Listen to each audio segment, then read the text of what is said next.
Hey, Gator Nation, welcome back to a brand new episode of the Respect Our Decision podcast. Guys, it is Texas A&M week. The Gators got themselves a nice little win against Samford this week. The DJ Lagway hype train has left the station. We're going to talk about all that this evening and give our opinions, plus our weekly pick 'em, so stick around from that. As always, I'm your boy Hirsch. With me, my two awesome hosts, CJ the Man McCann. What is up, guys? And the hype man, Wes. What's up? What's up? What's good, Gator Nation? What's up? What's up? He turned into R-Truth there for a second. Get rowdy. All right, Gator Nation, man. We got the only debate that matters in town right now. I don't care about cats and dogs in Springfield, Ohio. We're going to talk about quarterback debates. That's all that matters. I got CJ off balance already. They're eating them, Hirsch. Allegedly. Allegedly. Wes likes his dog. Yeah. Wes said, please don't eat my dog, bro. Please don't eat my dog, man. I don't want no problems, man. Anyway, we ain't going down that road. It's a joke. Don't nobody get out of hand with us. We just telling jokes out here. It ain't that serious. As always, guys, if you're checking us out on YouTube, make sure you go ahead and subscribe to the channel, guys. Y'all are doing an awesome job. We're adding lots of new subscribers as the season goes on here. A lot more to talk about going to be coming on down the road. Obviously, there's a lot of stuff moving in Gator Nation right now. As always, drop a like on the video. Y'all got over the 100 like goal last week. Let's see if we can do it back-to-back weeks. Got to make it happen. Hit that notification bell so you get notification each time we drop new content. And as always, you can download us wherever you get your podcast from. We're available on all platforms. We don't care where you listen, guys, as long as you're tuning in and supporting us, man. That's all we care about in our hearts. We appreciate it. Man, it's been fun. It's been a fun week. It's nice to have something positive to talk about. But as always, Gator Nation can turn a positive into a controversy. And we're going down that road. But before we get on to it, make sure if you are able, it is in your realm of doing so, go check out our friends at Florida Victorious. Use our code DECISION, save 20% off your first month. Help Gator athletes in whatever sport you choose to support them in. You can do that. If you're a gymnastics fan, that's your thing, man. Support gymnastics. If you want another College World Series, go check out support the baseball team. I know CJ's right there. Please. Help Ty Golden find some more talent from overseas. That man's rocking it. So keep up the good work there, guys. All right, let's talk about it, guys. We have ourselves a controversy at the quarterback position. We knew it was only a matter of time. You can't bring in a talent like DJ Lagway and then see him go out. Now, granted, I know what a lot of people say, and you're not telling me nothing. I saw Josh Pate say we played a high school team, which he's not far off. I saw Shane Matthews say it was one of the worst FCS teams he had seen in years. I don't disagree. But what we did see was a quarterback making throws down the football field. We saw wide receivers with speed get to use their speed. Things we haven't seen. We saw a tight end get hit on a seam route. I didn't even know that existed anymore. I hadn't seen that in so long. I was lost. So here we are. Do you take the 6-year guy, the guy that knows the system, second year in the system? And we said a lot of good things about Graham Mertz, and we're not retracting those things. He still, in a lot of people's minds, gives the Gators the best chance to win. And I don't argue that. But at the other hand, you want to say, man, I'd really like to see what DJ Lagway could do against the SEC defense. And he opens up the playbook so much more with, like, we saw play action plays and that really fooled the defense. Now, once again, you got to take the team, with the big lumping grain of salt in all of this, that you didn't play somebody that was some great team. But it was nice to see the offense used in those manners. And it was nice to see some routes. I don't know if anyone else noticed it. I'm sure you have, because you've listened to other podcasts and a lot of people pointed out. There was a lot of newish looking routes Saturday night, routes that we hadn't seen yet. So Well, Wes, I'm going to start with you, the hype man. What is your take on whether DJ should start or Graham Mertz? I think, just to be real, just to be honest, I'm still with Mertz. I'm not saying that I think DJ shouldn't play. I'm probably in the minority now as far as Gator Nation is considered and all our fans and everything. But I'm still want Mertz to start. But I want it to be a Steve Spurrier, Dan Mullen esque start, meaning they alternate series or you bring Lagway in every third series. And that was the confusion I think a lot of us had when we played Miami week 1. Like, where was he? Why is he not getting the third series? And to me that, because there's some stuff, as you pointed out, that DJ does very, very well as far as the way he layer throws, as far as the intermediate, and I don't need to talk about his deep ball. We saw the dimes that he just dropped in buckets there, and then he gives defenses something to think about, and maybe those he creates stuff underneath because safeties have to respect the fact that he can throw it.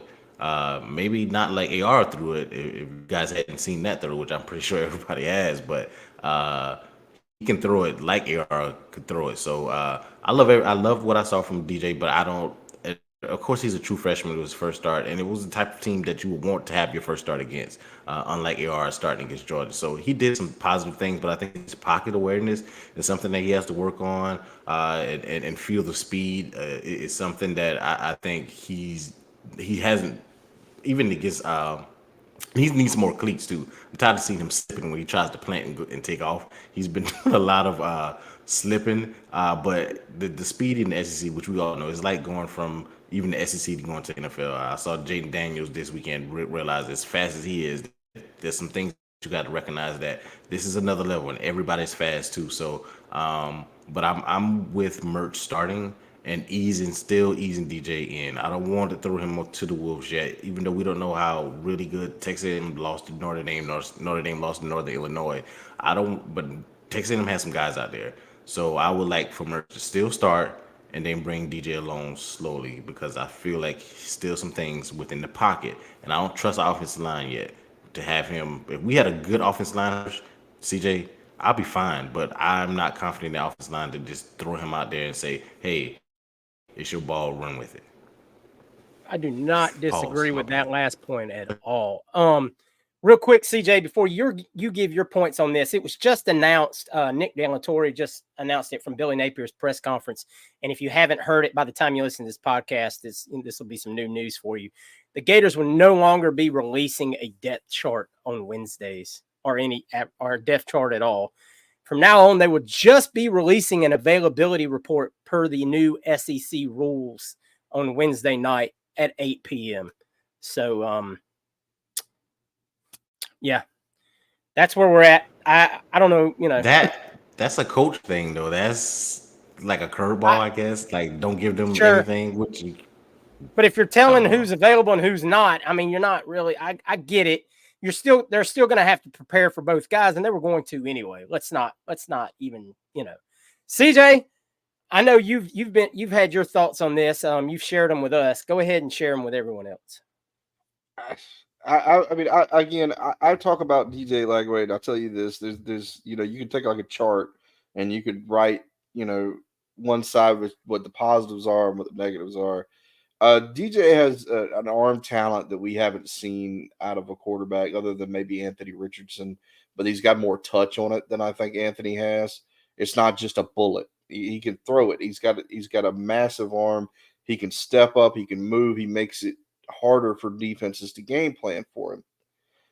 But on the flip side of that, DJ Lagway has never commanded an offense in college to the way of you've got to make checks and reads. There's just things that have to be done to just get the ball from point A to point B, that aren't just chucking it down the field 50 yards. And Graham Mertz can do all of those. I'll tell you this, and this might get some heat for this comparison, but I remember a game where Florida plays Kentucky, and we've got a situation who to start. You got Del Rio, you got Felipe Franks. Felipe had the big arm. He had the upside. We knew what Del Rio was, much like Graham Mertz. But we go into that game, we get down pretty significantly because Felipe just could not man the offense yet. He wasn't ready. We put in Del Rio. Del Rio makes a great drive, he scores, gets us back into the game, and unfortunately gets hurt. And then Felipe comes back in, has the same struggles he had to begin with. We end up losing that game. I'm afraid of that happening here because the ceiling for DJ Lagway is super high. It's glass. He what he can do at his best, it pales. It makes what Graham can do at his best pale in comparison. But Graham he's been here for 2 years. He's been a quarterback in college for 5 years. There's just things that he knows and understands just from an age standpoint and a experience standpoint that you don't get other than taking snaps and taking reps and playing football. Yeah, I could see positives to starting either one of them. Um, I think it's a really bad situation. I think that DJ doing what he did last week was probably the worst possible situation for Billy Napier because you got to see a guy make some really plays, and those are what's going to stand out. And, I mean, you go back to the Florida Atlantic game where we played, and you have Anthony Richardson, Emory Jones, and Emory, did okay. He did what he needed to do, but then you see Anthony Richardson come out and he jumps over a guy and he runs over a guy and he throws the ball 50 yards, and you're like, this should be our quarterback. And there's just a balancing act where you've got a guy who's ready to run, but he doesn't know why he's doing what he's doing yet. He knows what he's supposed to do, but he doesn't know exactly why he's doing it. You've got Graham Mertz, who there might be a cap on how good he can be, how good he can play, but at least we know what Graham's floor is. We've seen it. I mean, we're talking Graham has been here last year, and he's only got a handful of bad performances. He played bad against Georgia. That's Georgia. That's to be expected. Whatever. Played pretty rough against Utah. Nothing spectacular. So you put that one in there. The Kentucky game was abysmal, and the Miami game. Those are really his 4 bad games on film. Whether or not he has some spectacular film out there is, okay. But I mean, he played pretty well in all his other games. It wasn't, there was never a time last year where we were like, Graham just can't do it. I think the offensive line is really what's hindering this decision, where I think it's a lose-lose either way. You're not playing against Samford. You're playing against a talented Texas A&M team with a defensive-minded head coach, with a guy that's going to understand how to attack the quarterback. And with our offensive line being vulnerable as it is, who does that bode better for? Does it bode better for the guy who has the escapability but not the experience, or the guy that has the experience and knows maybe what checks and reads to make but not the escapability if that breaks down? It's like, man, you wish DJ was a third-year senior, or something, a fourth-year player, and it wouldn't be a question. But it's just like, man, this guy's a true freshman, and we don't see that work a lot in the SEC because of you don't get there by you just don't get there overnight. We saw last year, Nico in Tennessee is a better quarterback than Joe Milton. I don't think anybody's going to doubt that. I think that he's going to fly higher and be better than Joe Milton. But Tennessee still went with Joe Milton last year because they understood we want to be able to let this guy learn. We want this guy to be, protected. We don't want to stunt his growth. We don't want to, God forbid, get him hurt. We saw that with Jeff Driscoll early on. Jeff Driscoll comes at 5-star quarterback. He should be playing. John Brantley, get him out of there. Jeff Driscoll comes in and gets eat up. And I don't know if he ever really recovered from that. So you're balancing, a delicate game here. I really honestly don't think it matters who starts at quarterback. I think the issues are so glaring everywhere else that I don't know if Lagway can save it even with his phenomenal athleticism, because you're still dealing with a busted offensive line. You're still going to be dealing with a defense that doesn't know where its coverages are. I mean, we've seen this before. We're going to play the whole game where we can score 40, but they can score 50. I don't know. I think that it's just a lose-lose situation for everyone involved. Really right now my gut says, you know what, screw it, throw DJ out there. Let's just see what he's got. But also in the back of my mind, Graham Mertz's performance against Miami is not indicative to what he's been since he got here. He's only got a handful of bad starts. The rest of them, he played pretty well for us against teams like Texas A&M. Again, like I said, the Georgias of the world is a totally different conversation. That's, I don't care who we had on the roster starting last year. They weren't going to look good against Georgia. But, against other teams that are comparable, South Carolina, Missouri, Arkansas, he looked fine. So I don't know if, I don't know if not having Ricky Pearsall is going to be that big of a difference for him. I'm not sure. I can see either way. I think that, like Wes said, maybe just having a mix of both guys would be good. But again, I've seen the 2-quarterback system in Gainesville before, and it didn't go so hot. I've seen the point where we had 3 quarterbacks in Gainesville, and it didn't go hot. One of them ended up playing tight end. So I don't know. I think that it's just not a great situation. I don't envy Coach Napier at all right now. Not with his decision, among other things that are looming. And you just, that's the big deal right here. Napier knows what he's up against right now. He knows the fan base are at his neck. He absolutely is feeling that pressure. He may not show it, and that's great. I'm glad he's cool under that kind of pressure. That's fantastic. Need him to be cool on the sidelines when the pressure's on, but he understands that this decision could end up costing him his job. But here's the real long and short of it. It's so much deeper than that, like CJ alluded to, and Wes. I mean, if your offensive line isn't blocking, it doesn't matter who the quarterback is. Sure, DJ will make some extra plays, and that might get you by in a Texas A&M game or a UCF game or even Kentucky, because they look really bad so far this year. It's not going to help you against Georgia. It's not going to help you against Texas. And I know we've already counted those pretty much as L's anyway on the season, and that is what it is. But you also have to understand, now I do believe that DJ maturity level wise is light years above where, say, maybe an AR was when AR got put into that Georgia game. DJ has been, for a better term, groomed for all of this. Like, people that knew him last year in the high school setting raved about the maturity of the young man. That the kid he loses the semifinal game in the high school, and then he stays around and does interview after interview after interview. This is a high school kid that just lost, into that point, the biggest football game of his life, and sat there maturely and answered every single question for every reporter, showed, zero negative emotion in it. And then came to Gainesville and worked his tail off, and thanks Graham Mertz at every chance he gets, and the family does too, for Graham's leadership.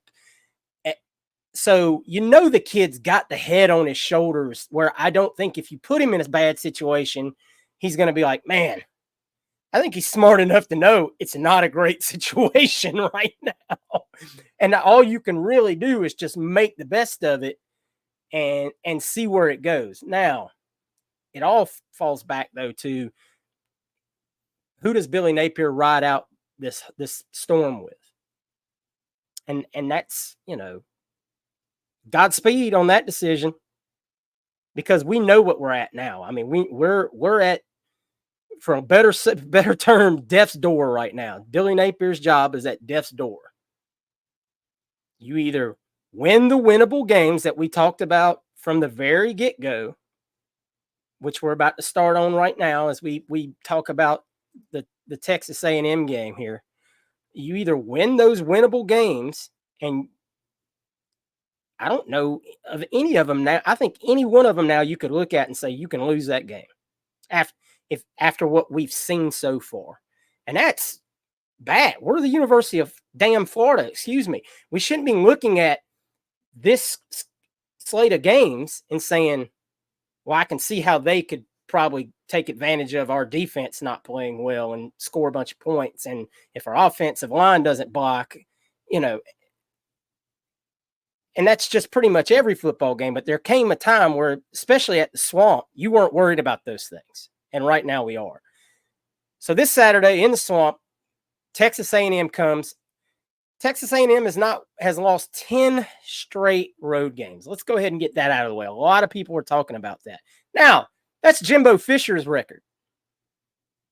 Okay, let's throw that out the window. If Mike Elko wants to establish a new culture at A&M, he's telling his guys it starts right now by throwing that ugly stat out the window.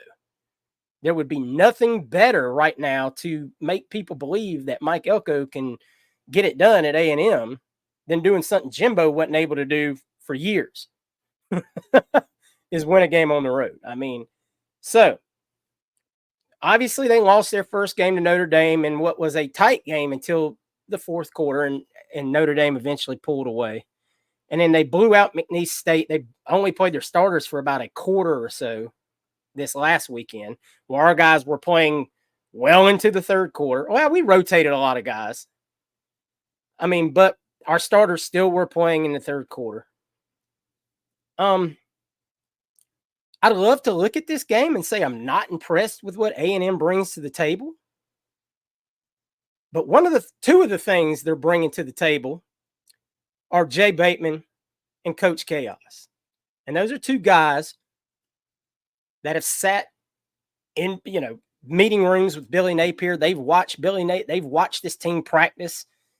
I know the joke is out there. Billy Napier only has 6 plays in his playbook and yada, yada, yada. But I think we saw last week, there are more plays in the playbook. They ran more plays. But he knows the weaknesses of some of those offensive linemen. He knows their strengths. He knows their weaknesses. I think they're gonna bring a real tough squad as far as this weekend to the Swamp and throw punches with us for 4 quarters. That's just my take. The line proves it. Vegas has them like either a 3.5 or a 4.5. I've seen both, and we know Vegas don't like losing money. So CJ, I'm gonna go with you. One other stat: A&M has given up 195 yards per on the ground. So if there's one thing we know Florida can do, if we go outside the tackle, especially, is run the football. And for all that matters, I think Eugene Wilson on sweet sweet passes and all that, I think that's a run play. But that's a different argument for another day.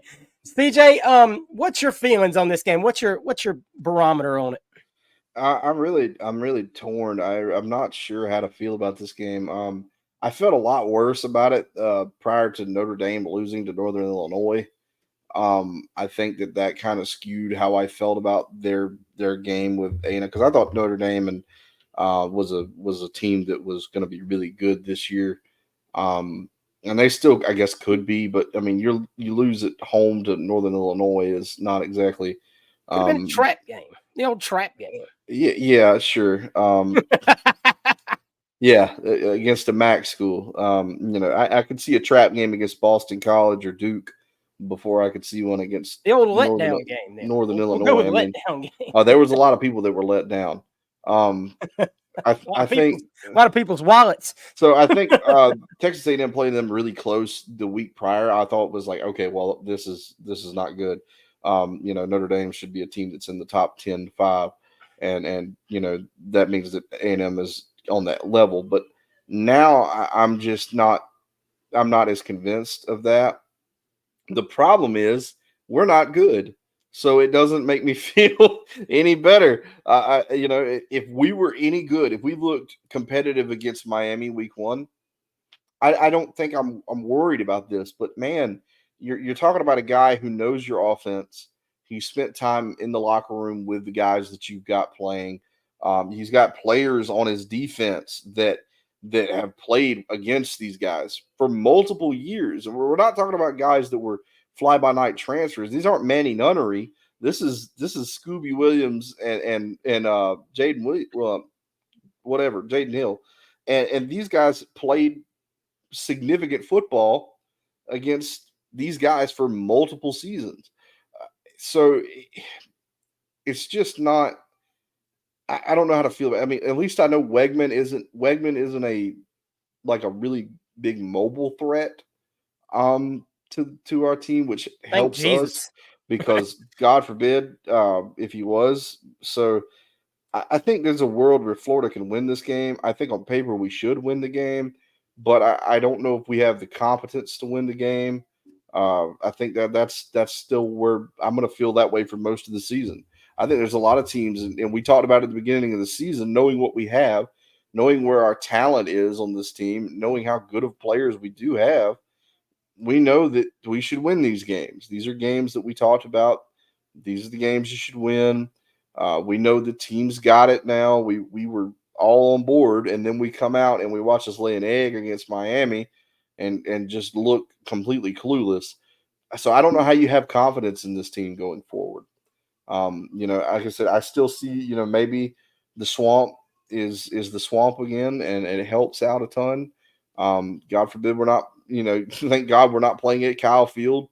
But Hey, that was the one SEC on the road game that Billy Napier won. Now, come on. He won at South Carolina. He won at Columbia. Oh, my bad, South Carolina too. Give us You're some right. credit. He's only won two road games. So how could you forget the other one? That's what I'm saying. Man. Yeah, but no, it's just meh at this point. I don't know. I don't think we win the game. They're going to have to prove to me they can win. So that's how I feel right now.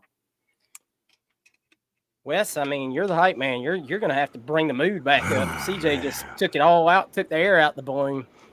I'm gonna try to be hype and say we should win this game. It's to CJ's point. It is that's why I like the schedule, not the schedule, the pre-rankings before the season starts, because you don't know who's who and what is what until maybe like week 4 or 5, and you can try to get a fix of. You try to compare teams who played this team, like common opponents and things like that. So that kind of gives you a who's who in college football. Same way in any sport, you got to play a couple games first, and seeing that game as CJ talked about it, and you talked about it as well, Hurst. You saw the first game, Texas A&M and Notre Dame, and like, there's no way we beat Texas A&M. But as I looked at it, Notre Dame doesn't have a really good offense. They didn't put a point. I think they scored 14 against Northern Illinois, and I forget how much, because Riley Leonard can't throw the ball, and Mertz is a better thrower than him, and we know DJ is as well. So, and we have receivers. That's the thing that we have. We have weapons. Now, can our offensive line hold up to get the ball to these weapons is going to be the key against Texas A&M. Can we get the ball in the first half to Trey?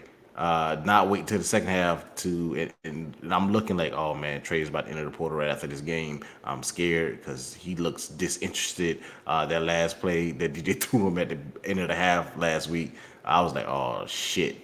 Like, we're about to lose our best player. But you go into the second half, and they made it intentional. I think the first 2 plays with the Trey, I think DJ even forced one to him on a double coverage deep. But Trey had a nice game after that. But we have the guys. Badger, we saw CJ's boy, Tank, DK had a catch. I mean, like, the weapons are there. Like, we were worried about coming into the season about, do we have enough offensive guys? And we see Mizell, and we see Tank, and we see Trey, excuse me. We see Badger is like this guy that just gets open. He makes plays. So can our offensive line hold up? And Texas A&M didn't do anything against Notre Dame, and then Notre Dame really didn't do anything against Northern Illinois. So I don't know how good their defense is or Texas A&M offense, but I don't trust our defense at all. That's gonna be the thing. Like CJ alluded to, we maybe score 30, but will they score 40? Like, can we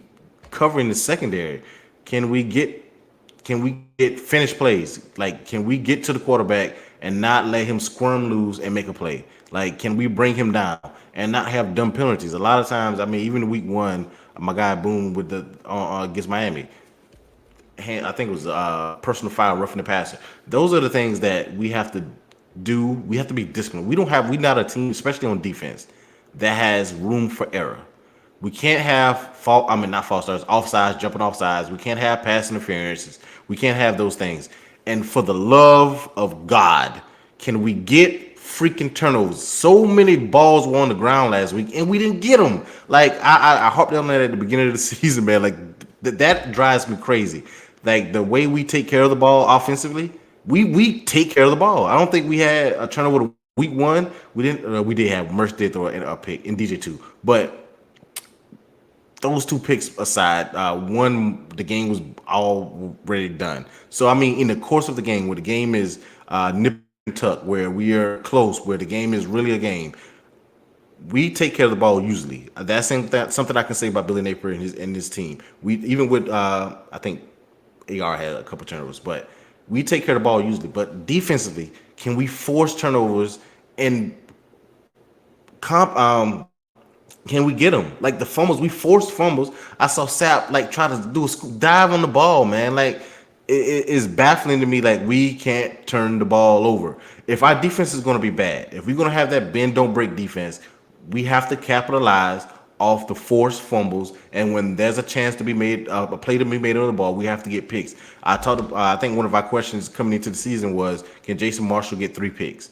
I said no, because really they haven't been challenging him either. But he hadn't had 3 in his whole career, so I'm not going to get forward and say he's going to get more than 3. But they read that. But the other corners, safeties, the deflections, our defense line, that's something that Florida was known for. We would get our hands up and deflect the quarterback's passes, and then somebody, when the ball get deflected in the air, usually defensive guys are coming forward so they can pick the ball up. We need turnovers. If we don't win the turnover margin, I don't think we win this game. I like that we forced the fumbles last week, but we have to actually fall on the ball. So I'm saying if we get 3 turnovers, we win, and we need 3 turnovers, and we need the Swamp to be loud. Hopefully DJ can connect on a bomb and get everybody, into it. And that would be the key to winning for me.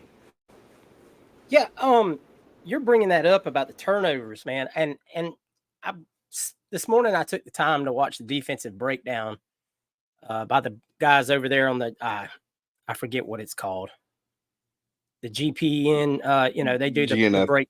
GNFP, yes, the Gator Nation Football GNFP. Podcast. And they do a fantastic job. And sometimes you just want to sit down and I got so caught up and being hyped about DJ that I didn't really pay attention to the fact that the defense just didn't play great. You're talking about how bad Samford is. Let's sure, they scored 7 points. That's here or that's fine. But if you go back and look, they were moving the ball on us. Now, they cost themselves with a fumble. They cost themselves with some penalties. They converted like a 3rd and 18 or 3rd and 14 or something like that and got a holding penalty on it when it didn't even really affect the outcome of the play. But I mean, there were some plays where we were just not where we needed to be. We still have defensive linemen not staying in their rush lanes, holding containment, setting the edge. Shout out to not only Tyreek Sapp. That man played hard and played with the fire that I wish all 11 guys on defense would play with. But to CJ's pick to click, George Gums showing out. George Gums has talent. CJ should be his agent. I told you, I sat there and watched the game with my buddies. They're watching the game, and they're like, who in the hell is Gums? And I said, y'all need to watch George Gums. That's going to be a dude. Because, dude, he physically looks the part. He attacks the ball. He's fast. Yes, he's very quick like off that. Even plays where he didn't get the tackle, he's in the frame. Like you were constantly seeing him. And he's going to be better by the end of the season. Where was he against Miami? Yeah. And by the end of the season, he's going to be even better because, once again, this is a guy that's only played 1 season of defensive football. And he's an animal. So, yeah, Give me the best. I'm about tired of this swapping out thing. And maybe it was just for the first couple of games. I really don't understand it. Like we were having extended preseason or some crap. Look, this ain't rec league. Everybody don't need to play. I'm sorry. Get your starters reps. Get the guys that are making the plays reps. God bless Moulton for coming in. He played a solid game. But guess what? I want to see Pup Howard and Shamar James on the field. If the starters are in, I want to see Pup Howard and Shamar James in. Now, I heard Pup got a little banged up, so maybe that's why they took some precautions on that. And that's great. We still haven't seen Joey Slackman. I'm assuming he's still working his way back from his injury. Kelby Collins, I was told, is a little banged up as well. That's why he hasn't played much. But the secondary just looks, outside of Jason Marshall, has not looked good at all. And I'm sorry, I told lies about Jakeem Jackson, and I'm going to have to walk some of those back if he doesn't start showing up. Because you can't get burned by Samford. You can't. And the thing is, it's not like they were throwing bombs down the field. They're dinking and dunking us, and we're just not in position to make the right play or getting blocked off the ball. Gates has looked better than Denson. Gates has looked very strong. I agree. I think Denson, those kids have looked all right, man, but here we are. Devin Moore had an AC joint sprain. I don't know when you can't count on Devin Moore. I'm sorry. I'd love to say Devin Moore will come back and everything will be fine. I don't know if Devin Moore can ever stay on the field more than a couple of quarters. So you got to be able to count on Jakeem Jackson, Sharif Denson, all those guys. And right now I can't. It was a 3rd and 1 play that they broke down on that I just was blown away. It was 3rd and 1 against a team that's been running with a mobile quarterback. We had 4 guys on the line, and the linebackers were like 5 yards off the ball. What are we doing there? Where's the aggression? Like, I see no sense of a killer instinct whatsoever in the defensive play calling. Like, look, sometimes you'll get burned. I get that. But we're not making the opposing offense scared of our pass rush at all right now. Our secondary playing guys tight. It's just, it looks like we're running base 3-4 on Madden or something like that without making adjustments. Something's got to change, man. Yeah, maybe this is the game. Maybe we've been holding something back as far as this rotation and all this, that maybe Billy just didn't take that Miami game as serious as he needed to. I don't understand why. I'd love to sit here and think, oh, well, there's a reasoning behind this. But you would think a man with urgency of knowing maybe, and I get it. Somebody's going to say it in the comments. He's got 26 million reasons not to worry about it. And look, that's not wrong. But from everything I've ever heard of the man, he's a very prideful individual. I don't see him just laying down for anybody on the turn, just to say, well, we'll be ready for the SEC slate. So, all right, guys, let's give a score prediction. I know it's painful. CJ, I'm going to start with you. What are you thinking? Texas A&M wins 42-21. Wow. My God, is that the reverse psychology? Or are you really believing that? Man, they got to give me something to make me believe otherwise. CJ said A&M scoring 42 points. We gonna.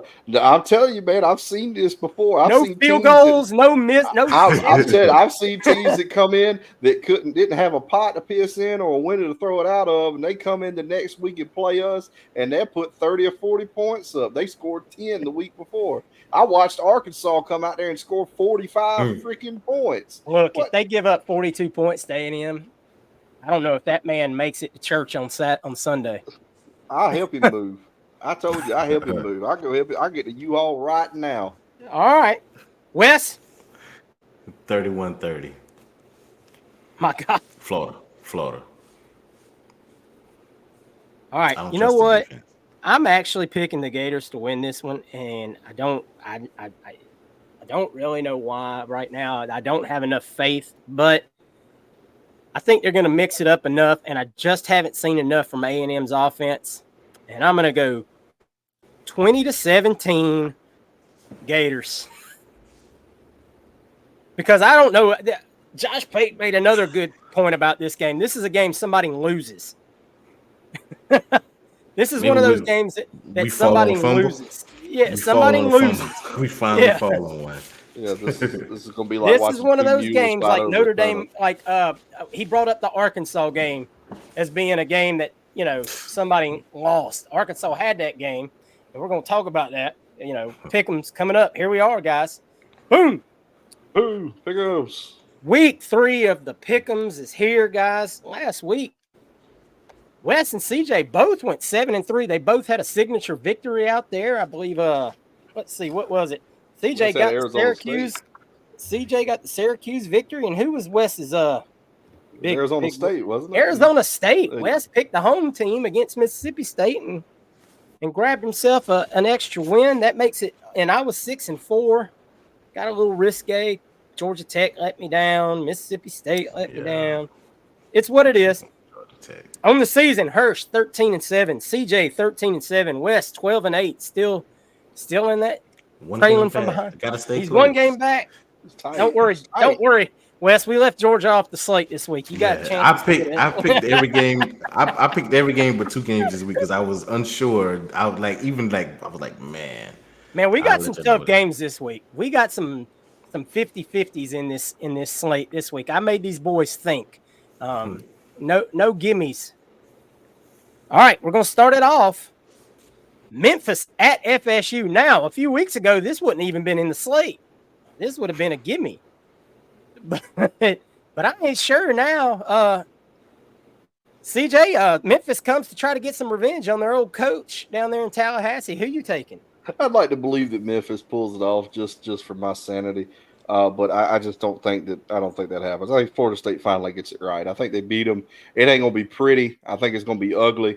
I think they're gonna win like 13-7 or something like that. It's not gonna be a nice game. I think they just lost their running back for the season at Florida State, and that's not good for them. I think Hakeem Williams is back though, but no, I think that Florida State finds a way. I don't know. I think that freshman is going to be a beast. So. Oh, Cam's great. Cam, I watched him play. Cam's going to be an animal. He played right up the road at Daugherty County. He's a monster. The more he plays, the more I'm going to be worried about him. Him and Ball are cut from the same cloth. Just 2 guys that are not built like their age. Wes? Yeah, I'm with CJ on this one. I'm going with FSU, the home team, on this one. Yeah, with the bye week, I'm going to go with FSU too. I think they've chased DJ around with a squirt gun enough and got him prepared. And he's going to complete at least 8 passes in this game and get it done. All right, heading up to the northwest here. Washington State visits Washington to play the Fighting Fishes. Wes, who you taking? I don't trust Washington right now, but I'm going to go with them. I usually like to take the home teams in these kind of games, but I'm going to go with Washington. I'm going to go with the Huskies. Protect our CJ? parents.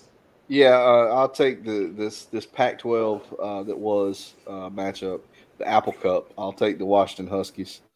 I think they win. I'm not really sure why. I haven't watched much of either team. Washington's coming off of a season where they've lost a lot of production, but I think that they find a way to do it. Yeah, I'm going to stick with Washington too, just because they're the home team. If it was flip-flopped, I would pick Washington State. I think this is definitely one where the home field advantage gets Washington the W. All right, game 3. The UNLV Go-Go Rebels travel to Kansas to play the Rock Chalk Jayhawk. Wes. Oh, wait a minute. I'm going to go with CJ's Kansas. Turn. Oh, never mind. It doesn't matter. Go ahead. Doesn't matter. Go for it. Kansas, baby. Yeah, I'm going with the Jayhawks. I'm going with the home team here, so I'm going to go with the Kansas Jayhawks. CJ. Kansas looked bad against Illinois. I think I'm still going to go with Kansas. I think that They've still got some of the pieces there, like their quarterback. He looked way off last week though, but I think they'll do it. Isn't that the other Jaden Daniels? Yeah, the other one. They've got some dudes on that team too, man. It's kind of crazy. They got Kobe Bryant is on that team. That's right. Jaden Daniels. It's a name. Another Kobe Bryant. It was another Kobe Bryant that played with Cincinnati, right? They got drafted in the NFL. Yeah, but they've got one too. So it's two Kobe Bryants. Yeah. Man, this is tough, man, because UNLV's offenses look really good. If only we could have hired their offensive coordinator in the offseason. I think Kansas bounced back. I think that loss was a kind of a wake up. They'll score some. There'll be a lot of points probably scored in that game. Now that I say that, it'll be like a 18-13 game. All right, boy. This was a barn burner last year. A lot of drama surrounding it. There's a lot of drama already going on.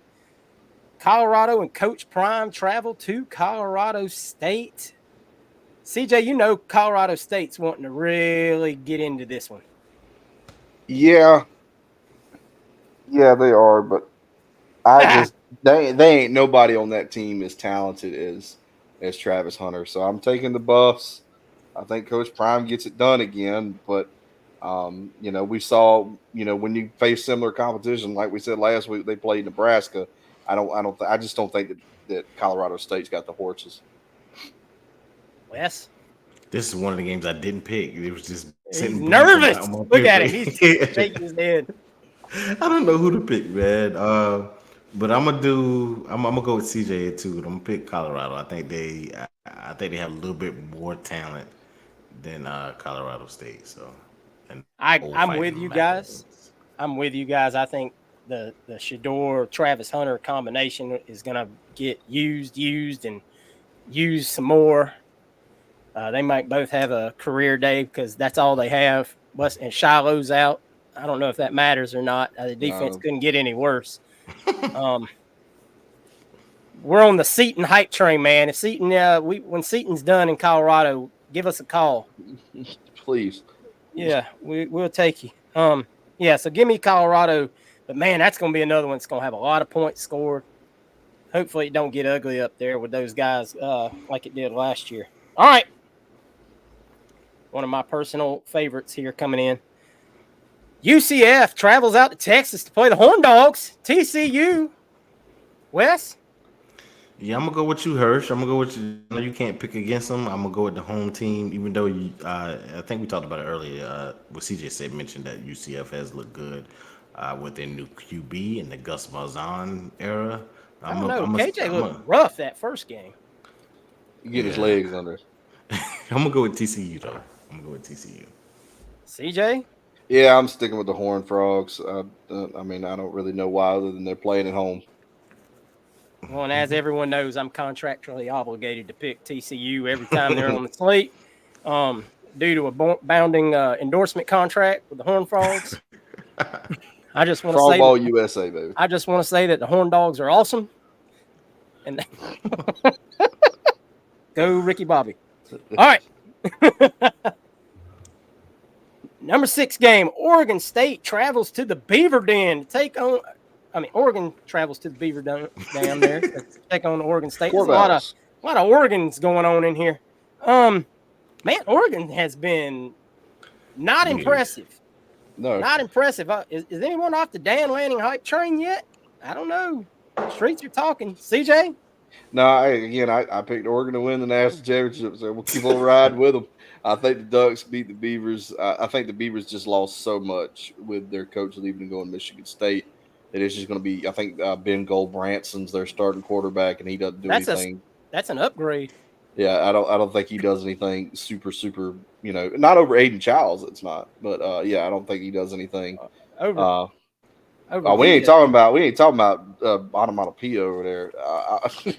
But yeah, I'll take the Ducks. Ducks can pull the truck. Wes?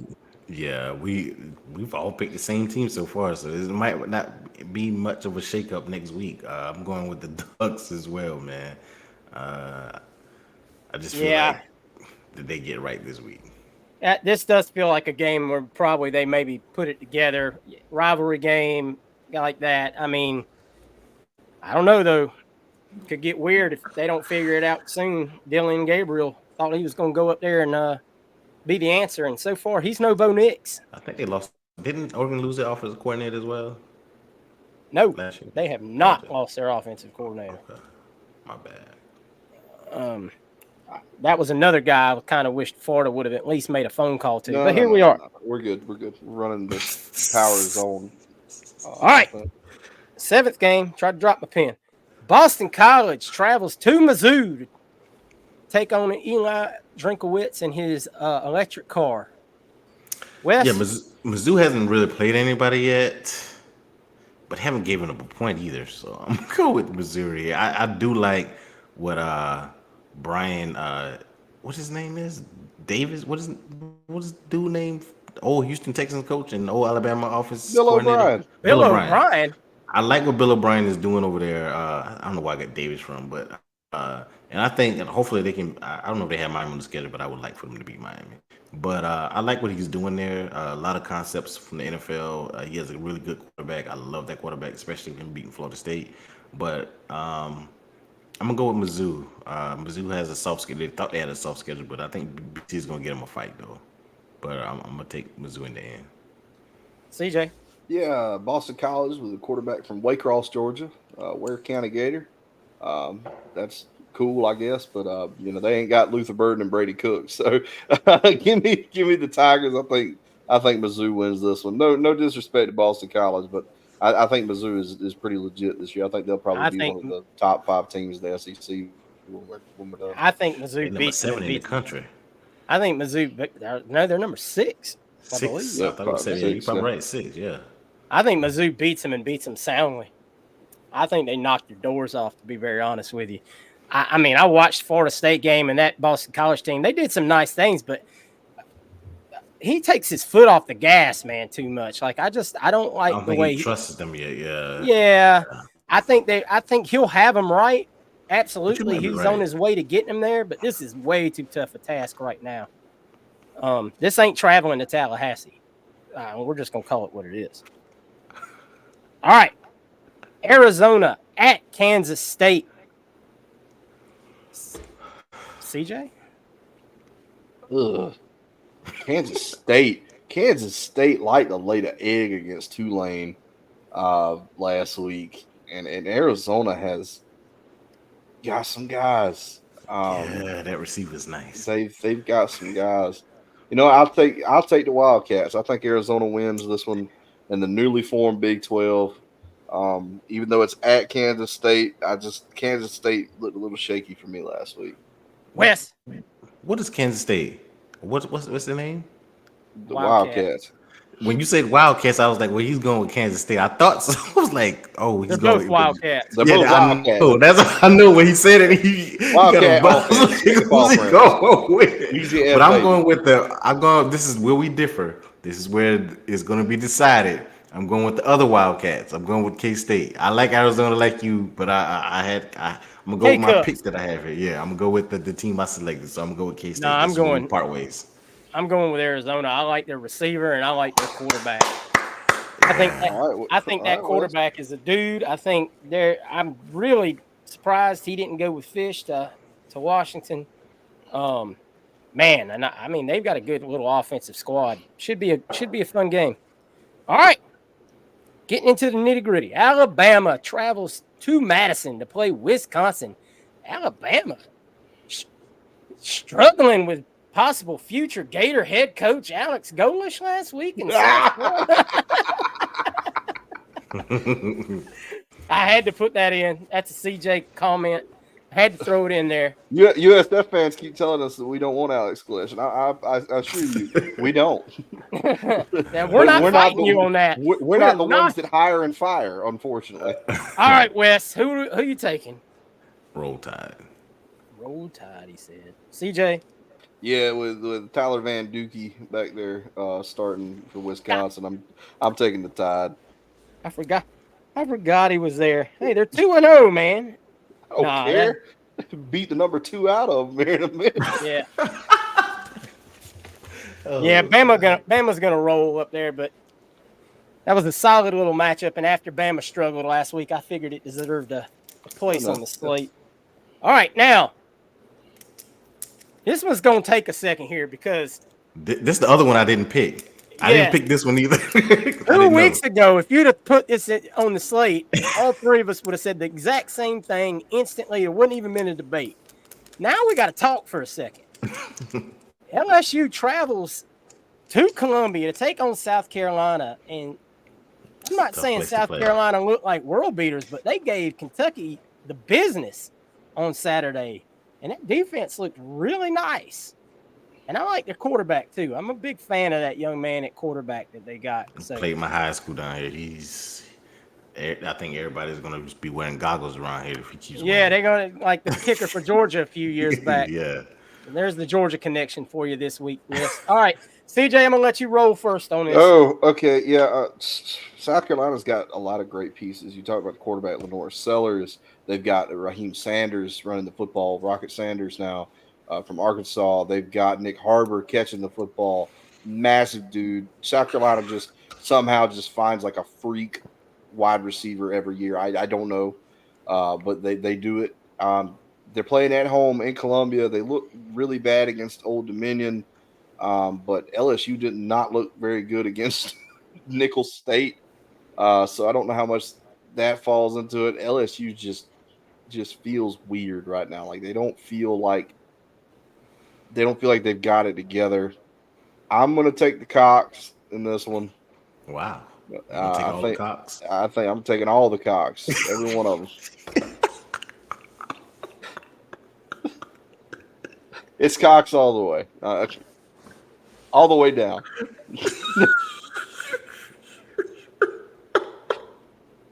Well, all right. I think they can handle the load.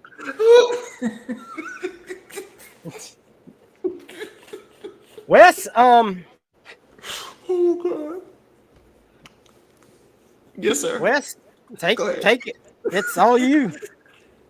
I don't know how far that up hurt, but I'm gonna go with USC. Go with the home team. That's it.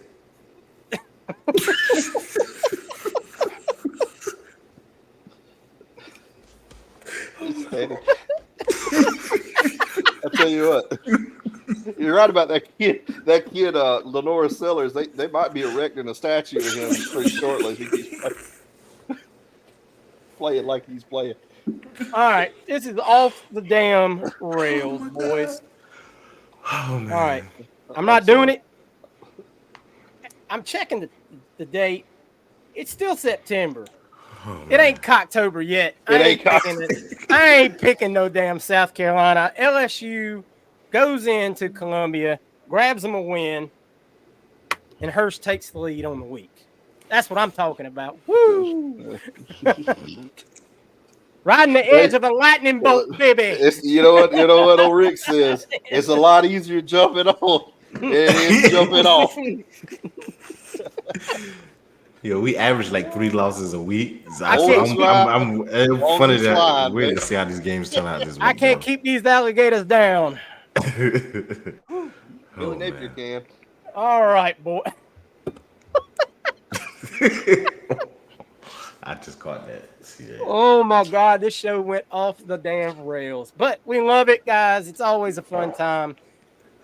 Like I said in the show, it said on the thing, drop your picks of our Pick Ems in the comments below. Try to play along with us, see who wins it out this week. If somebody does better than us or ties us, I will read them off on the show next week. I will read the guy that did it off on the show. Y'all can be honorary cock picker of the week or whatever. Oh man. All right, fellas. That is gonna do it for this week's episode, man. Everything is hunky-dory out in Gatorland. We're just gonna enjoy another week of Gator football. That's right. You better laugh and keep from crying. CJ, take us home, man. Thank you guys for supporting us as creator, putting up with the madness. Check out our Twitter, check out our Facebook. join the Facebook chat. Like I said, we talk in there every day about different things, football related, recruiting related, anything that's going on with Florida Gator sports. Maybe some just personal opinions about different things.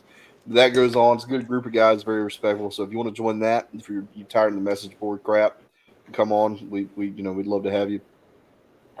Also, make sure you're leaving the likes and you're subscribing and you're commenting. It helps us out a ton. Throws us out there in the algorithm where more people can find us on YouTube. So it helps us out a bunch. Also, use our link with Alma Mater. If you check out Alma Mater, they've got 2 new hats they just dropped. They dropped the Pell logo on a visor, a black visor. They also have the interlocking UF, similar to this hat, but it's white with a rope. So if you guys want to check them out, use our link, pick those up. A lot of cool stuff going on over there. But we really, really appreciate you guys. Also, use our code with Florida Victorious if you feel inclined to donate over there to help out Gator athletes in whatever sport you might choose. It does a lot to those guys.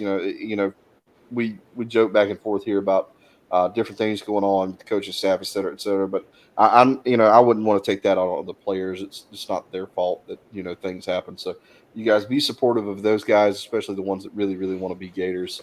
Show your appreciation there if you can do that. Yes, sir. Always help those guys out, man. Wes, take us home. Yeah, CJ hit on all the points. We appreciate you guys, and as Hirsch said, go ahead and drop your picks for the week in the comments, and also pick who you would like to see at quarterback as well. Who do you think we were right on? As far as I know, I said I would like for Mertz to continue to start and rotate DJ in. You like what CJ said, or you like what Hirsch idea was. So let us know your thoughts about how you feel about which route you think the Gators should go for not only to this Saturday but the rest of the season. Depending on how that goes, I know if we see some things Saturday, that's going to change how we all take as far as the outlook on the rest of the season. So we'd like to hear from you guys as well, because what you guys say means and matters to us, because you're the reasons why we continue to do this podcast. But as always, go Gators. Go Gators. Go Gators, baby. Beat A&M, please. Please.